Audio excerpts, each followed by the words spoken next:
सातारा जिल्ह्याचे नाव संपूर्ण देशभर गाजवणारी युवा खेळाडू सुदेशना हनुमंत शिवनकर हिचा आजपर्यंतचा प्रवास जाणून घेऊयात। गेले 5 वर्ष खेलो इंडिया गेम्समध्ये हिने 6 सुवर्ण पदके मिळवली आहेत। World university games China Chengdu 100 metre क्रीडा प्रकारात व 4x100 रिले क्रीडा प्रकारात सहभाग। भुवनेश्वर ओडिसा येथे 82व्या भारतीय आंतरविद्यापीठ स्पर्धेत 100 मीटर धावणे क्रीडा प्रकारात सुवर्ण पदक मिळवले। Khelo India university 2024 Assam 100 metre धावणे क्रीडा प्रकारात सुवर्ण पदक व 200 मीटर धावणे क्रीडा प्रकारात रौप्य पदक।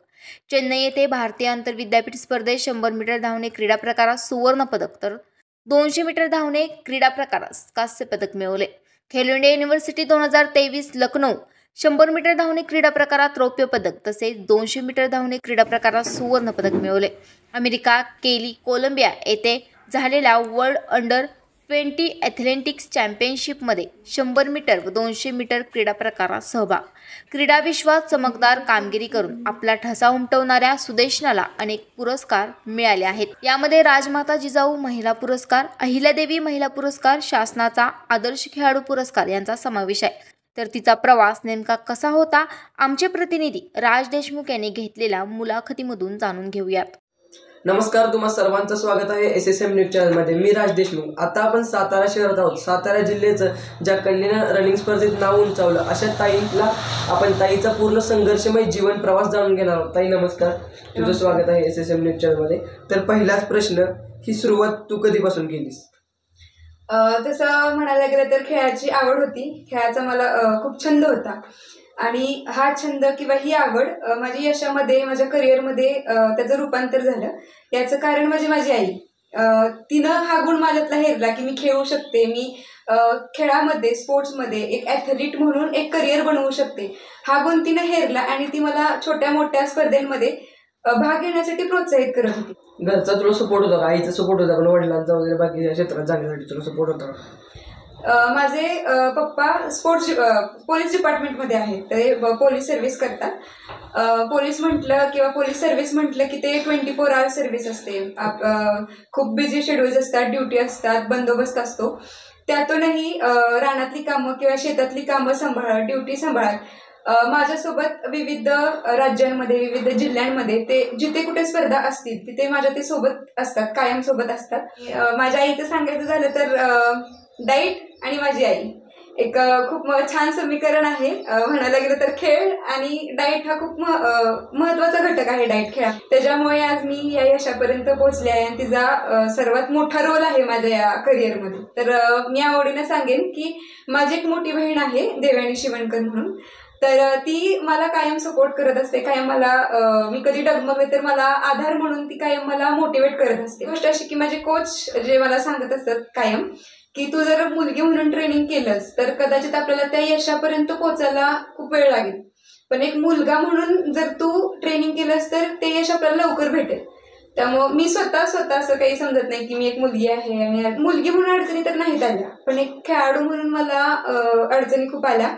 जसं की आपण आंतरराष्ट्रीय पातळीवरती खेळतो, इंटरनॅशनल मॅचेसला जातो, तिकडं मुली किंवा प्रतिस्पर्धी कसे इंटरनॅशनल लेवलचे असतात, ते त्यांचे ट्रेनिंग बऱ्यापैकी सिंथेटिक ट्रॅक्स असतात, मोठे इंडोर ट्रॅक्स असतात। तर त्यांचे ट्रेनिंग इंडोर ट्रॅकवरती, सिंथेटिक ट्रॅकवरती होत असतं। आपलं ट्रेनिंग किंवा माझं ट्रेनिंग, आपण एक सातारा ग्रामीण भागाचे, तर सातारमध्ये सिंथेटिक ट्रॅक नाहीये ही गोष्ट आहे। तर मी ट्रेनिंग करते मड ग्राउंड किंवा मातीच्या मैदानावरती। वर्षभर सराव करायचा मातीच्या मैदानावरती आणि खेळण्यासाठी जायचं सिंथेटिक ट्रॅकवरती।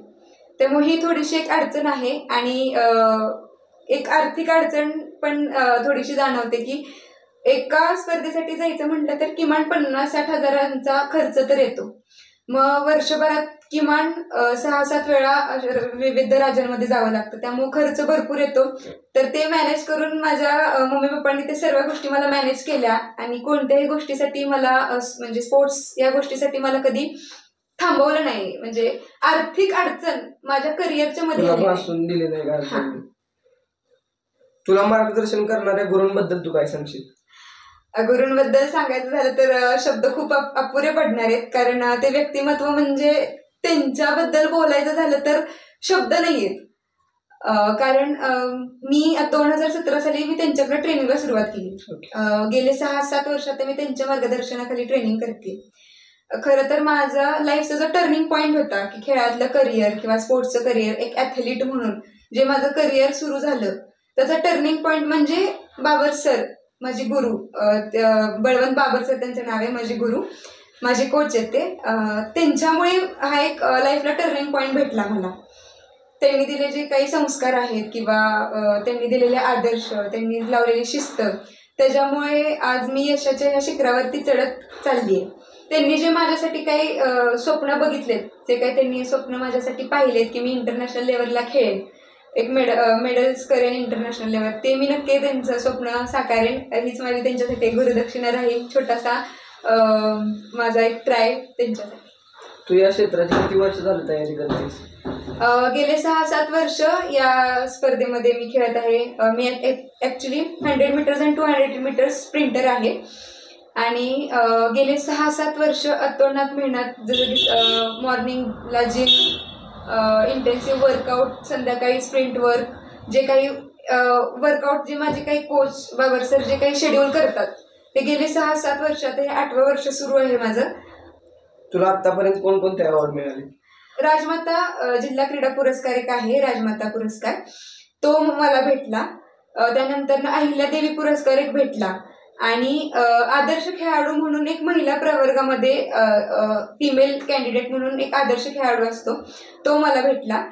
आणि आपल्या जिल्हा क्रीडा अधिकारी सातारा कार्यालय माहिती आहे तुम्हाला, तर त्याच्या तर्फे मला आदर्श खेळाडू जिल्हा क्रीडा पुरस्कार म्हणून मला महिला प्रवर्गामध्ये मला ते पुरस्कार जाहीर झाला. इथून पुढे तुझं ध्येय काय? ध्येय ऍक्च्युली माझं ध्येय म्हणजे माझ्या कोचचं ध्येय, जे बाबर सरांचं ध्येय तेच माझं ध्येय. आणि माझं ध्येय एकच राहील की त्यांचं जे काही ध्येय आहे ते मला पूर्ण करायचंय.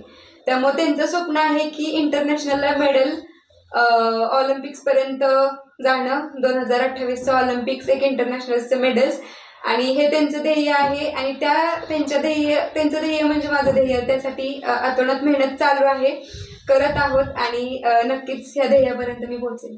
तर आजकालच्या मुलींना तू काय संदेश देशील? आजकालची जनरेशन ऍक्च्युली सोशल मीडियाची झाली आहे.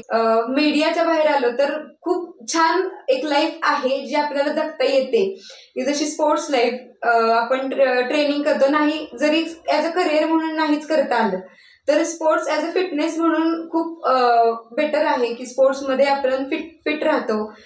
आणि मुलींना सांगेन एवढंच की आपल्या मुलींमध्ये म्हणजे आपण म्हणतो की मुली काय करू शकतात, ते आता दाखवतच आहेत आपण मुली लाईफ जगाला, की आपण काय करू शकतो.